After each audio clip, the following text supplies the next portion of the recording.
Sidang hadirin hadirat muslimin muslimat yang dirahmati Allah Ta'ala, wabil khusus jamaah Masjid Al-Mujahidin Damansara Utama, syukur kehadiran Allah Subhanahu wa Ta'ala yang Maha Esa dapat sama-sama kita berkumpul di rumah Allah Subhanahu wa Ta'ala yang mulia. Bahkan kita sama-sama kembali mengulang kaji pelajaran ilmu yang paling tinggi kedudukannya, yaitu ilmu tauhid, ilmu akidah, ilmu usuluddin, juga dikenali sebagai ilmu sifat, juga dikenali sebagai ilmu ma'rifah, yakni mengenal Allah Subhanahu wa Ta'ala.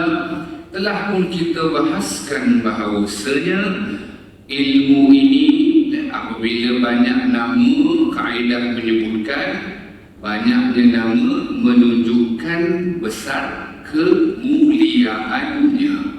Baik, dan kita masuk kepada dan telah pun hampir habis penerangannya pada perihal pelajaran yang keenam, yaitu huraian sifat mukhalafatuhu lil hawadith.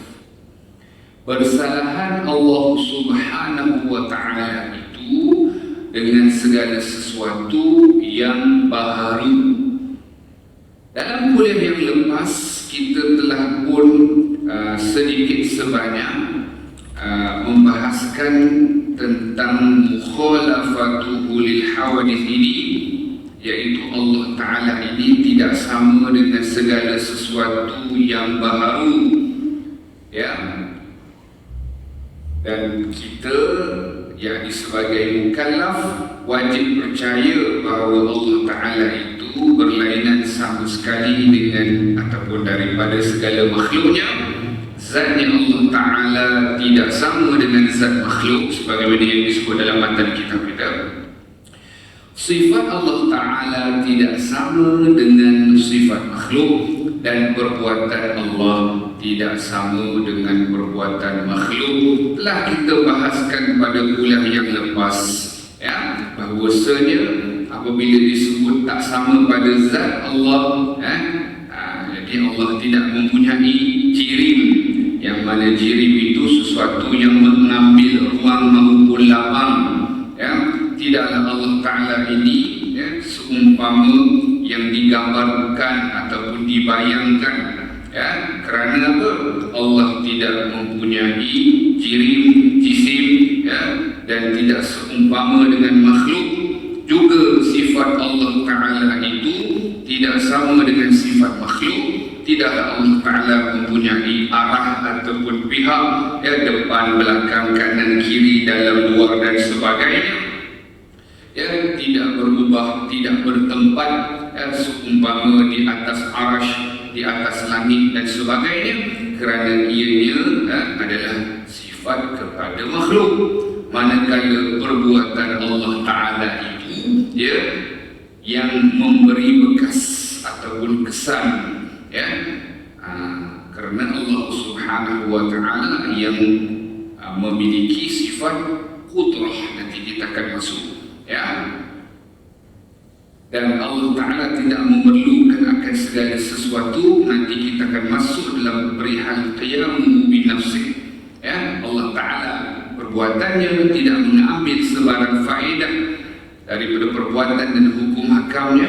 Sebab itu bila kita dalam Al-Quran menyebutkan wa ma khalaqtu jinna wal insa illa liya'budun, tidak aku, yakni Allah Ta'ala, jadikan jin dan manusia, kalau diterjemahkan, hanya saja untuk beribadah kepada Allah, seolah Allah Ta'ala memerlukan kepada ibadah kita. Maksud sebenar, ya, dan pemahaman yang sebenar, Allah, nanti kita akan masuk dalam qiyamu binafsih, Allah Subhanahu wa Ta'ala tidak berhajat kepada makhluknya, tetapi bahkan makhluknya semua yang berhajat kepada Allah. Jadi terjemahan yang paling tepat, wa ma khalaqtu jinna wal insa illa liya'budun, yaitu dan tidak aku jadikan jin dan juga manusia bukan bukan hanya saja hikmahnya untuk beribadah kepada Allah Ta'ala. Bila kita faham ni, laras bahasa kita ni lebih halus, apa nama tu, kita memahaminya dengan lebih pemahaman yang benar lagi, tuntas. Kemudian dalam kitab kita telah kita bahaskan bila mana perbahasan mengenai ilmu tauhid ini ada dua pendalilan. Ingat kan? Dalil akli dan juga dalil naqli. Dalil naqli penting, dalil yang daripada Al-Quran dan juga hadis Nabi SAW. Tinggal lagi tuan-tuan dan puan yang dirahmati Allah, ya, bila mana berhadapan dengan dalil naqli, ya, daripada Al-Quran dan hadis, perlu uraian daripada para alim ulama, supaya tidak apa yang kita sebut sebagai berlaku risiko kesalahfahaman terhadap sesuatu. Tak payah pergi jauh, ya. Tak payah pergi jauh. Kalau kita tengok muka surat belakang sebelum mukhalafatu lil hawadith dalam sifat baqah, kan? Tak payah pergi jauh, kita flashback ke belakang saja. Dalam sifat baqah kan ayat Al-Quran yang berbunyi, kalau kita tengok kullu man 'alaiha fan. Boleh buka kat baqah. Kullu man 'alaiha fan wa yabqa wajhu rabbika dzul jalali wal ikram. Macam mana yang dikatakan boleh jadi salah faham? Kalau diterjemah secara direct, boleh faham kan? Direct translation. Kalau dia direct translation, dia jadi problem. Kenapa? Kita tengok kullu man 'alaiha fan. Tiap-tiap yang ada di bumi, di dunia ini akan binasa. Kemudian disebut wa yabqa wajhu rabbika dzul jalali wal ikram. Dan kekal. Cuba tengok tuan guru kita terjemah macam mana, tuan-tuan? Terjemah apa? Terjemah wajah ke terjemah zat? Tuan-tuan yang ada kita, tuan guru kita Al-Habib Abdullah bin Ahmad Jufri, tuan pengarang kita, terjemah wajah tu wajah ke terjemah wajah dengan zat? Cuba tengok, ditulis apa situ? Melayu, terjemah Melayu dia. Dan kekal zat Tuhanmu. Betul tak? Betul tak tuan-tuan yang ada kitab? Sebab tu kita kena mengaji ikut acuan kaedah ahli sunnah wal jamaah.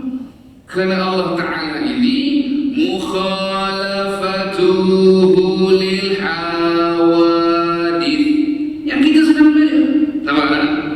Jadi penting, dalil naqli ini penting, Al-Quran hadis penting. Cuma kita sebutkan tadi perlu dilihat dari sudut, ya, penerangan mengikut ahli sunnah wal jamaah. Yang dimaksudkan wajah bukan wajah, tetapi dimaksudkan, ya, yang difahami adalah zatnya Allah Ta'ala. Boleh faham di situ? Tu. Yang apa? Dzul jalali wal ikram, yang mempunyai kebesaran dan kemuliaan. Nampak tak? Ada kali dia, ada kali dia kata Allah nak tunjuk tu kat kita tu, sekejap je kita belik belakang dia dah nampak. Ni ayat Al-Quran, kalau dia terjemah ataupun faham dengan fahaman yang salah, boleh membawa kepada apa? Musyabbihah dan mujassimah, ya, menyamakan Allah, menyerupakan Allah dengan makhluk ataupun menjisimkan Allah. Apa tak? Ini pentingnya bila kita belajar dalam bab mukhalafatuhu lil hawadith. Boleh ya tuan-tuan, ya? Di situ penting. Sebab itu kalau ada ayat-ayat, contoh ayat-ayat Al-Quran, contoh masalah dia kata tadilah wa yabqa wajhu rabbika dzul jalali wal ikram, contoh itu satu. Ataupun yadullahi fawqa aydihim. Jadi kalau diterjemah yadullah itu dengan tangan-tangan Allah, maknanya jadi apa? Menyamakan Allah dengan makhluk. Boleh faham? Sebab itu penting kita belajar sifat-sifat Allah ni. Bukan mana tangan-tangan Allah, bukan mana wajah Allah. Yang dimasukkan yadullah itu dengan kudrah Allah. nanti insya-Allah. Penting tuan-tuan. Kalau jangan sesekali kita samakan Allah dengan makhluk. Ingat tak? Allah Ta'ala tak sama Allah Ta'ala dengan makhluk pada zatnya, ingat ya, sifatnya dan perbuatannya. Tak sama Allah Ta'ala dengan makhluk walau 100% sama, iaitu yang disebut dalam kitab sebagai asyabih, al-mathil ataupun mithl, semisal, sebanding, 100%. Tak ada. Yang kedua asyabih atau tasyabuh, menyerupai walau 1%. Tiada. Dan juga tak sama Allah Ta'ala dengan makhluk. Disebutkan an-nadir, yakni banyak ratus, banyak persamaan. Ada atau tidak di? Tak ada. Boleh ya? Penting ni kita faham. La ilaha illallah. Kenapa? Ingat tak dalam kuliah yang lepas, bagi siapa yang hadir, kita dah sebutkan kerana Maha suci Allah daripada sebarang sifat kekurangan dan persamaan dengan makhluk. Ingat ya? Jangan sesekali kita.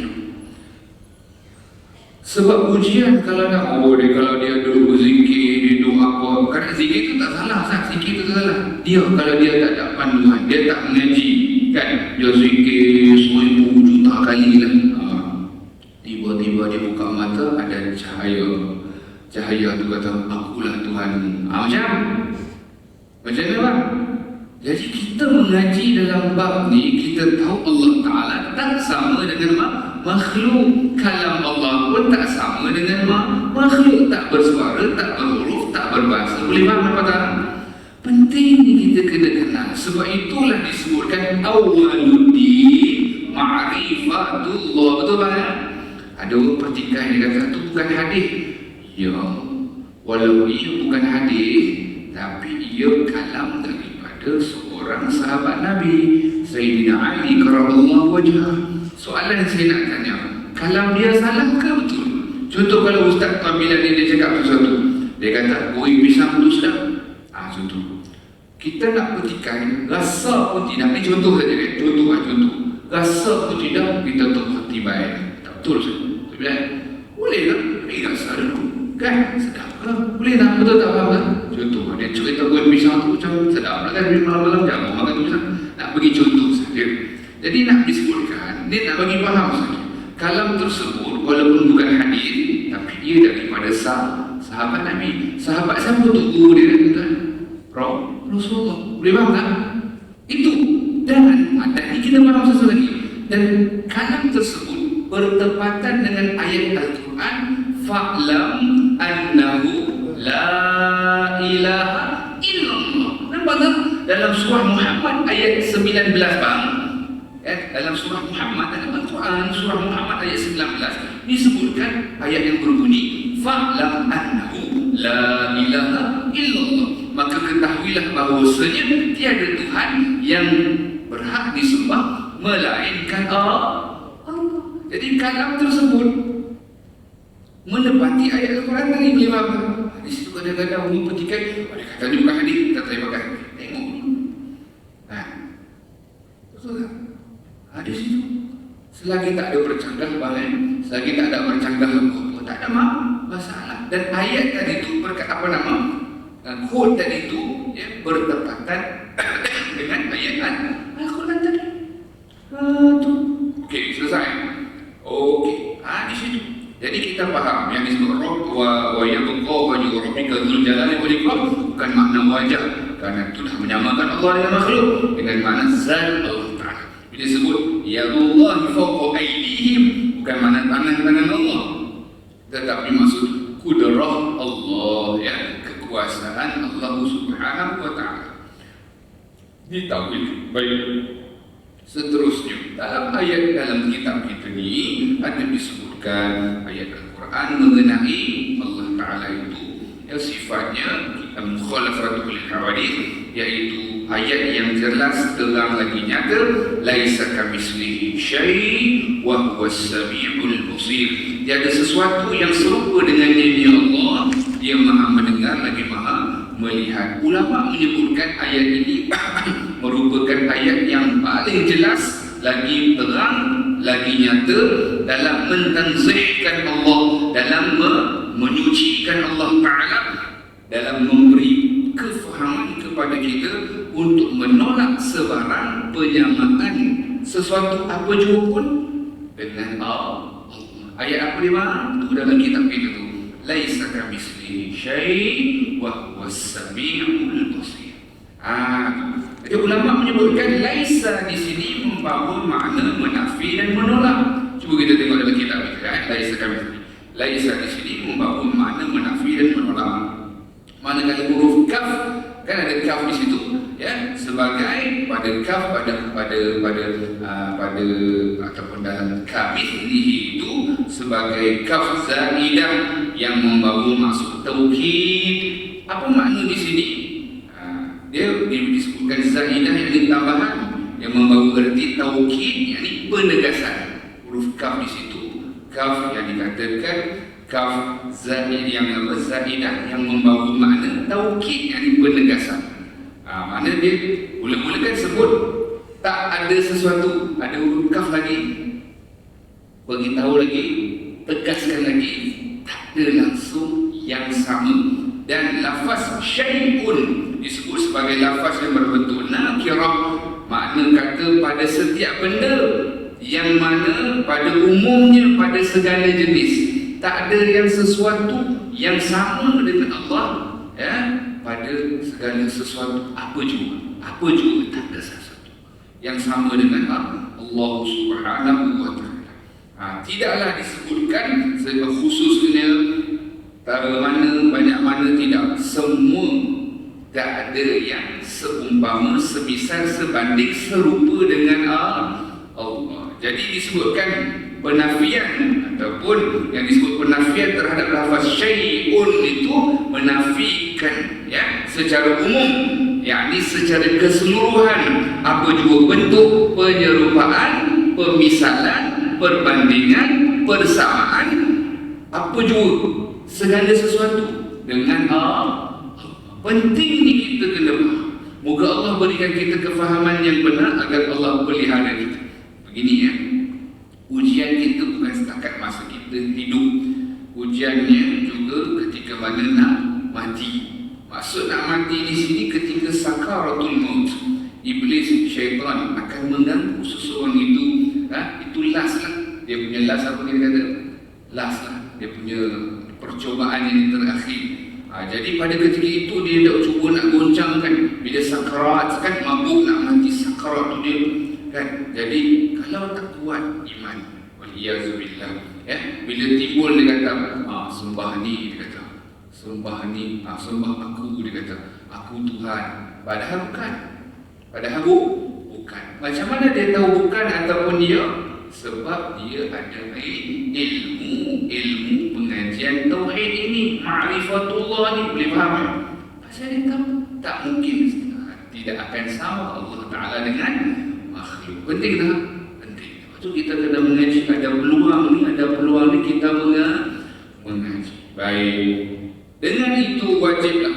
Lepas tu ulama sebutkan orang yang faham sifat mukhalafatu ulil hawadith ni, Allah akan selamatkan dia daripada dua fitnah di dunia. Dua fitnah. Kalau fitnah di dunia, iaitu fitnah Dajjal. Allah akan selamatkan dia daripada fitnah di dunia, iaitu fitnah Dajjal. Pasal apa? Ni kita kena faham. Kerana Dajjal itu dia buang utara panggil Dajjal. Dajjal mula dia bukan dia bukan pedajal ya. Bukan pedajal itu jadi Dajjal kan. Mana kata hang kenal lagu, kalau dia kata hang kenal lagu pedajal ya. Tapi kalau Dajjal ini apa nama, yang di akhir zaman kelak ya, sebelum Nabi Isa alaihissalam Allah Ta'ala turunkan nanti, dia turun ke muka bumi Allah, muncul di muka bumi Allah selama 40 hari. Satu hari bersamaan dengan setahun, hari kedua bersamaan dengan sebulan, Hari ketiga bersamaan dengan seminggu. Hari yang keempat dan seterusnya ikut kiraan biasa, hari-hari biasa. Jadi pada ketika itu, bila dia muncul pada ketika itu, sahabat Masya Allah bertanya, ya Rasulullah, hari pertama tu yang sama dengan setahun, cukup tak untuk semayang satu hari 5 kali saja? Tak memadai, kata Nabi. Ini Nabi ajar sahabat, Alhamdulillah besar rahmat. Sahabat tolong tanya untuk kita. Pasal dia satu hari, tapi panjangnya panjang dia sama dengan setahun. Bukan seumpama dah, sama dengan setahun. Jadi Nabi kata, tak memadai. Makna kata macam mana? Kalau setahun, kita kira lah berapa Ustaz? Kita semayang berapa kali Ustaz? 5 kali. 5 kali 360 lah berapa? Kita kira siapa ada kalkulator ke apa, kira 8, abang kira apa, cuba kira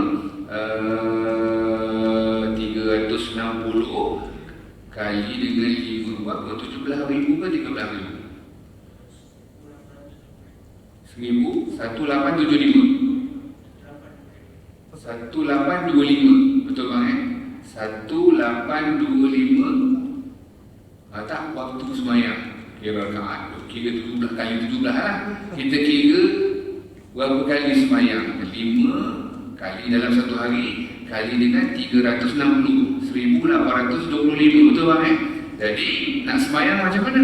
Betul, 1825. Salah, berapa? Okay, sorry, 360 times 5 1850. Okey, 1850. 1850. 18 kod ai. 1800. 1800. Saya ulang sekali lagi. 360 hari kali dengan 5 kali sembahyang. Jadi berapa tadi? 1800. Betul 1850. Tak apa, kita ikut kalender Islam 360 18. Kita kira ikut Islam 360 hari. Kalau 360 hari kali 5 berapa? Tepat. Okey, 1800. Jangan ikut masih dia panjang sikit. Peredaran matahari, orbit dia panjang sikit daripada peredaran bulan. Ada cerita budak falak pula kan?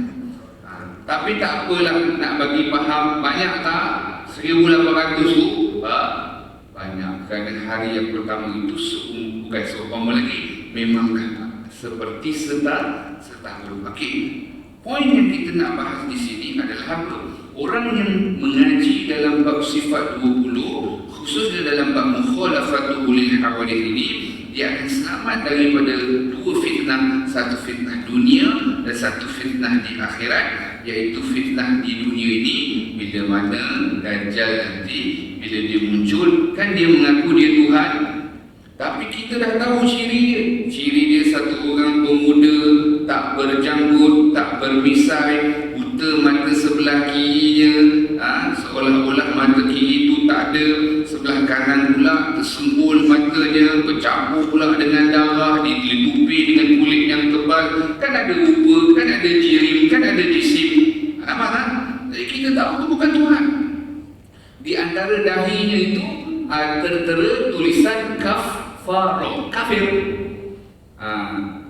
Masya Allah, semua orang yang beriman boleh membacanya, walaupun dia tak boleh baca bang, buta huruf. Janji yang penting bang, iman itu penting iman ni jangan main. Orang yang tak ada iman tak boleh baca. Tu dari situ. Jadi tubuhnya besar, gemuk, tingginya 80 hasta, kemudian lebar antara dua bahunya 30 hasta, dahi dia saja 2 hasta.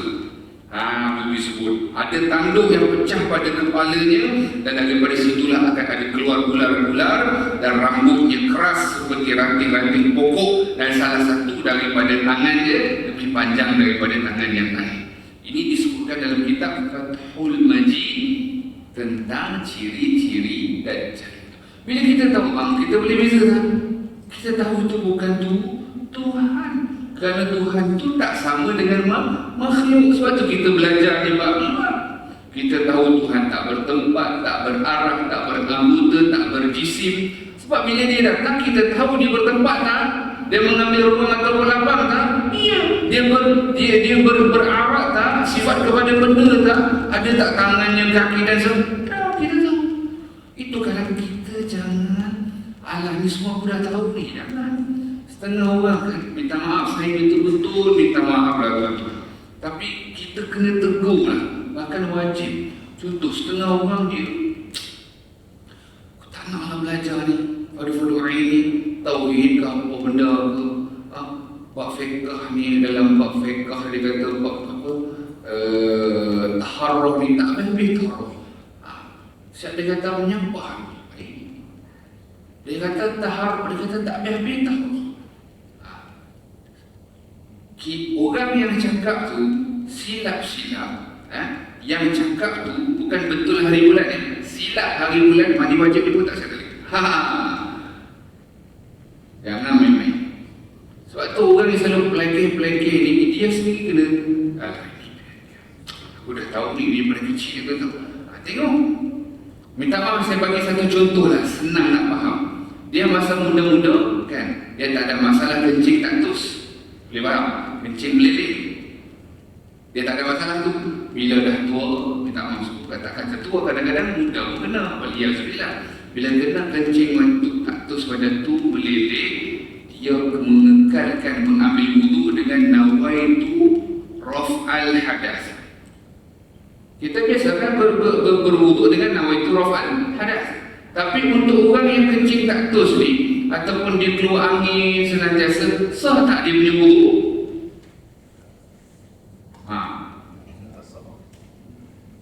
Kenapa tak sah? Kena tahu, kita kena tahqiq ilmu itu. Tuan bila kata tak sah, kita tanya orang lain. Soalannya berbunyi begini. Sah ke dia punya wudu tu dengan dia punya nama itu raf'al hadas? Faham Sedangkan dia ni apa? Senantiasa terkeluar titisan air kecil itu, air kencing itu, titisan itu terkeluar. Jadi maknanya apa? Maknanya dia ni senantiasa dalam keadaan berhadas. Dan bila dia senantiasa dalam keadaan berhadas, dia niat nawaitu raf'al hadas, mengangkat hadas, sah tak dia punya wudu tu? Ya ke tidak? Itu dia jawab. Ya ke tidak? Sah ke tidak? Tidak sah. Sebab tu saya terkilan kalau ada orang mempertikaikan ilmu fardu ain ni. Hak ni pun dia tak settle lagi. Sah ke tak sah? Dia tak tahu. Faham tak? Sifat 20 ni saya dah tahu. Nak faham kata macam mana hak sebenar? Dia kata sebab itu ilmu, khususnya ilmu agama, khususnya ilmu fardu ain, jangan bertikai.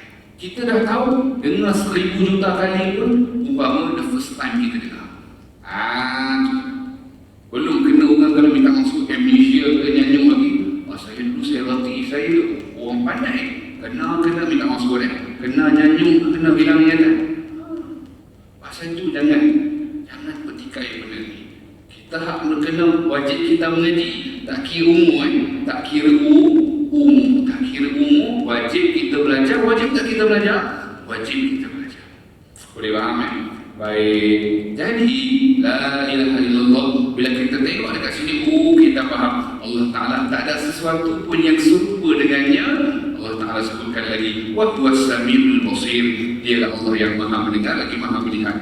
Dengan itu wajiblah Allah Ta'ala bersifat dengan mukhalafatuhu lil hawadith, dan iaitu berlainan daripada yang baru, dan mustahil atasnya mumathalatul lil hawadith, iaitu serupa dengan yang baru. Telah kita beritahu. Sambung sedikit lagi insyaAllah. Huraian sifat qiyam bin nafs. Kita masuk pada yang seterusnya sedikit lagi sebelum adan. Kata pengarang, sifat wajib yang kelima bagi Allah ialah qiyam bin nafs, iaitu berdiri dengan sendirinya. Kita wajib percaya bahawa Allah Subhanahu wa Ta'ala berdiri dengan sendirinya, iaitu tiada berhajat. Maksud berdiri dengan sendirinya bukan berdiri. Maksud berdiri dengan sendirinya maknanya apa? Dalam kitab kita dah sebut dah. Iaitu tiada berhajat kepada sesuatu apa juga pun kerana ia di Allah terkaya dari segala makhluk. Ini beza Allah Ta'ala yang maha kaya dengan contoh makhluk yang kaya contoh. Apa beza dia? Orang kaya tak ke mana pun masih perlu tak kepada sesuatu. Paling kaya lah dalam dunia contoh kita kata. Masih tak dia perlu kepada sesuatu, seseorang, sesiapa, masih. Itu makhluk level dia. Allah Subhanahu Wa Ta'ala makna maha kaya bagi Allah apa dia? Makna maha kaya Allah apa dia?